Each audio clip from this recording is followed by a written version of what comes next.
चंबल नदी के पास ऊंचाई वाले क्षेत्र में बसा है धौलपुर। मध्य प्रदेश के मुरैना तथा उत्तर प्रदेश के आगरा जिले से सटे धौलपुर को जिले का दर्जा भले ही 15 अप्रैल 1982 को मिला हो, पर इस शहर की पहचान बहुत पुरानी है। चंबल के किनारे बसा होने के कारण धौलपुर पुरातन काल में सामरिक महत्व का स्थल रहा है। यहाँ कभी राजपूतों ने शासन किया तो कभी मुगलों, जाटों और अंग्रेजों का आधिपत्य रहा इस शहर पर। यही वजह है कि एक मिलीजुली संस्कृति का क्रमबद्ध विकास हुआ धौलपुर में। राजस्थान के पूर्वी सीमा एवं चंबल नदी पर बसे इस शहर की स्थापना तोमर वंश के राजपूत राजा धवल देव ने की थी। उत्तरी एवं दक्षिणी भारत की महत्वपूर्ण विभाजक नदी होने के कारण यह नगर तटरक्षक का काम करता था। तोमर राजाओं द्वारा बसाए गए इस नगर पर बाद में मुगलों ने भी राज्य किया तो भरतपुर के जाट राजाओं और ग्वालियर के सिंधिया राजाओं ने भी शासन किया।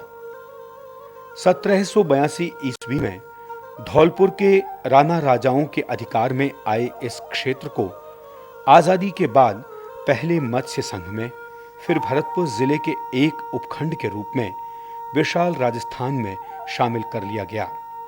बाद में भरतपुर जिले के इसी उपखंड को राज्य के 27वें जिले के रूप में पहचान मिली 15 अप्रैल 1982 को।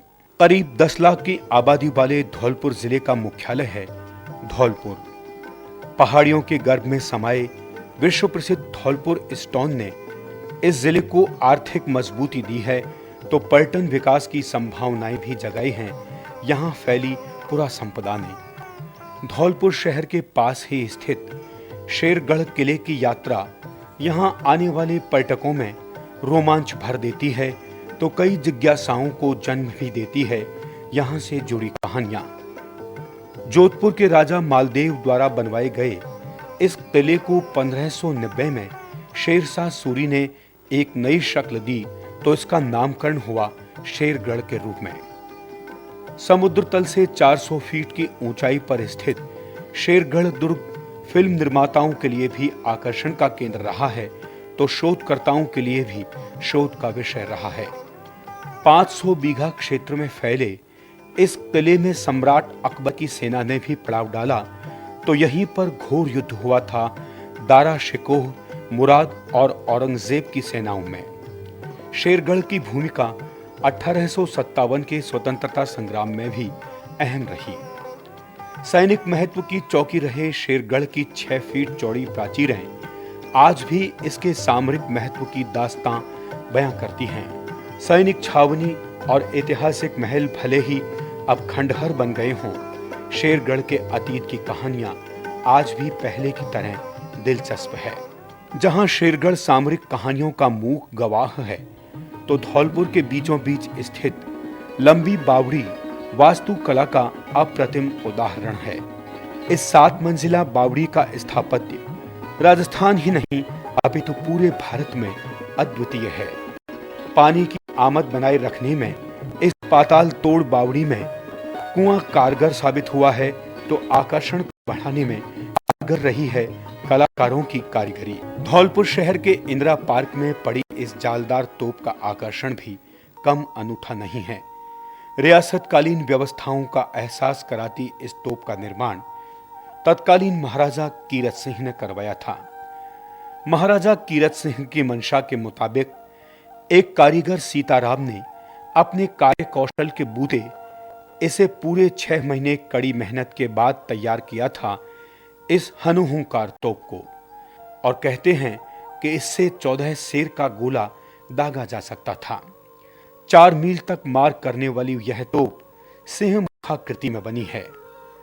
19 फीट लंबी यह तोप दुश्मनों के रोंगटे खड़े कर देती थी उस जमाने में।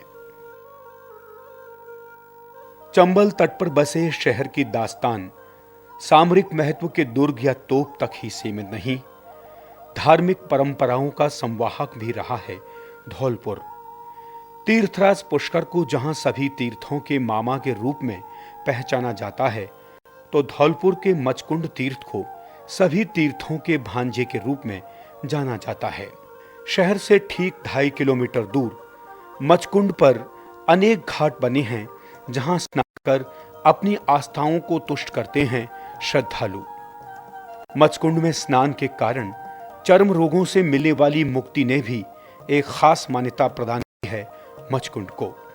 जहां श्रद्धालु इसे दैवीय कृपा मानते हैं, तो वहां वैज्ञानिक इसे पहाड़ों से पानी में घुलकर आने वाले रासायनिक पदार्थों का कमाल करार देते हैं। इस तीर्थ की आस्था हिंदुओं तक ही सीमित नहीं है, सिख धर्म से भी जुड़ा है मचकुंड तीर्थ का नाम।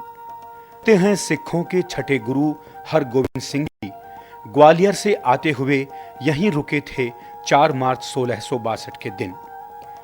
यहां तलवार के एक वार से शेर के शिकार करने की दास्तान भी गुरु हरगोविंद सिंह से जुड़ी है, तो शेर शिकार गुरुद्वारे के निर्माण से भी जुड़ी है गुरु हरगोविंद सिंह की कहानी। शेर शिकार के स्मृति में बनाए गए इस गुरुद्वारे का वैभव देखते ही बनता है। यही खासियत अब पर्यटकों को भी लुभाती है। मचकुंड तीर्थ आस्थाओं की कहानी बयां करता है, तो इसी से सटा कमल का बाग कहानी बयां करता है कला और शिल्प की। कमल के फूल के आकार में बने इस बाग को चट्टानों को काटकर बनाया गया था।